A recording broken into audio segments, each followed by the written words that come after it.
Israel ने Hamas का सफाया करने के लिए मिसाइल, टैंक, लड़ाकू विमान और आयरन डोम सब उतार दिए हैं।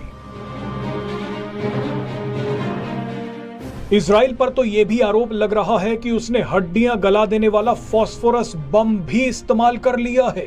लेकिन अगर रिपोर्ट्स की माने तो इजराइल ने आखिरकार वो हथियार भी निकाल लिया है जिसकी झलक पिछले साल दुनिया ने देखी थी। इजराइल ने अपना खतरनाक लेजर हथियार भी मैदान में खड़ा कर दिया है। इस खतरनाक हथियार का नाम है आयरन बीम। इजराइल का आयरन बीम 250 रुपए में दुश्मनों के हथियारों को नष्ट कर सकता है। वो कैसे होगा ये हम आपको इस वीडियो में दिखाएंगे। दरअसल आयरन बीम दुश्मन की तरफ से आने वाले किसी भी रॉकेट, मोर्टार, ड्रोन और मिसाइल को ढेर कर सकता है। आयरन बीम टारगेट को नष्ट करने के लिए लेजर का प्रयोग करता है। लेजर की ये बीम इतनी खतरनाक होती है कि सिर्फ 1 सेकंड में ये टारगेट को जलाकर राख कर देती है।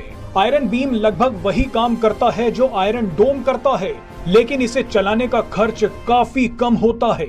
आप ये जानकर हैरान हो जाएंगे कि हमास जो रॉकेट इजराइल पर दागता है वो काफी कम खर्च में तैयार हो जाते हैं। तभी तो हमास एक के बाद एक 5000 रॉकेट दाग देता है।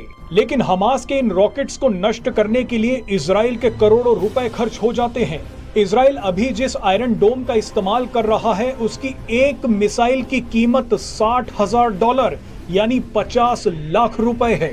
अब आप ही सोचिए कि हमास के हजारों रॉकेट्स को रोकने के लिए आयरन डोम को कितनी मिसाइलें दागनी पड़ती हैं। इसी परेशानी से बचने के लिए इजराइल ने 20 सालों की मेहनत के बाद आयरन बीम बनाया था। अब इजराइल इसी आयरन बीम हथियार का इस्तेमाल कर सकता है।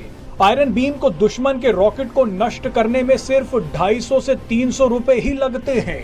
आयरन बीम से जो लेजर निकलती है वो सिर्फ $2 से $3 में ही दुश्मन के रॉकेट और ड्रोन को नष्ट कर देती है। अगर इजराइल आयरन बीम का इस्तेमाल शुरू कर देता है तो दुनिया पहली